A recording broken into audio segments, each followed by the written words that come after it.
મને બહુ માર ઝૂડ બહુ કરતી હતી એટલે હું આવતી રહી. સો કંટાળીને નીકળી ગયા છે અને દીકરાને લગભગ મેં મારી જાતે 28 થી પણ વધારે ફોન કર્યા છે.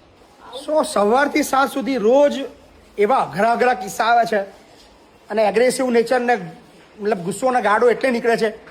વાત સાંભળી, આ બા આપણા ત્યાં આવ્યા છે. લગભગ કેટલા વાગે બા તમે આવ્યા ઘડી? 9 વાગે. હવાના 9 વાગ્યાના આવ્યા છે.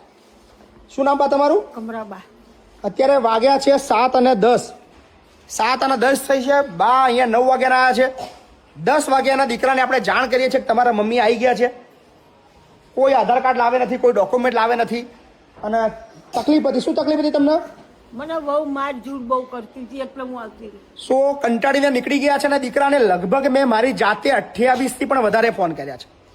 1 વાગે પર્સનલી મેં ફોન કર્યો, મારા સ્ટાફ ફોન કરતા હતા. 1 વાગે કંટાળીને મેં ફોન કર્યો કે ભાઈ તારે કેટલી વાર છે?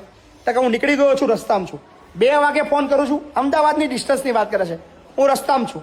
3 વાગે અકળાઈને ગુસ્સામાં ફોન કર્યો, મેં ભાઈ હવે બોલતું કેટલે છું? તો કે હું ઓન ધ વે છું, હું અડધો કલાકમાં આવી જઈશ. 4 વાગે ફોન કરું છું, ફોન નથી ઉઠાવતો. 5 વાગે ફોન કરું છું, ઉઠાવે છે, બસ 10 મિનિટમાં પહોંચું છું. 6 વાગે ફોન કરું છું, ઉઠાવવાના બંધ કરી દીધા. છેલ્લો 7 વાગે ફોન કરું, હું રસ્તામાં છું, એવું ઉલ્લુ બનાવી રહ્યો છું. યાર આ દુનિયા કયા લેવલની છે ને ગુસ્સો કેમ ના આવે? કારણ કે શું બા, તમારું નામ શું કીધું? કમરાબા. શું તમારા છોકરાનું નામ શું છે? શૈલેષજી. શૈલેષજી. આખું નામ? આખું નામ શૈલેષજી અર્જનજી. શૈલેષજી અર્જનજી. હા. કેવા? રાઠોડ. રાઠોડ. હા. કયું ગામ કયું તમારું? અમારું ગામ હતા ખૈણા, મહેસાણા બાજુ. ખૈણા, મહેસાણા. હા, પણ મને 12 મહિનાથી મને કાઢી મેળી હતી ઘેરથી. તે 12 મહિનાથી મારી દીકરીને ઘેર રહેતી હતી. બાયડી મારી મારીને મને કાઢી મેળો. હું 14 માર ખાઉં બાપુ. એટલે હું કંટાળી નીકળી જઈ. આજ કોઈને કહેવાય રહી નહીં. 3 દિવસથી મારી બેનના ઘેર હું આવી હતી.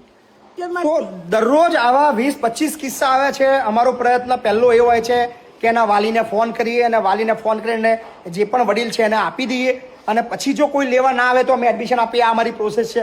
પણ યાર આવું જુઠ્ઠું બોલવાવાળા લોકો પણ દુનિયાની અંદર છે. દીકરાને પણ શરમ નથી આવતી કે યાર આ બા છે.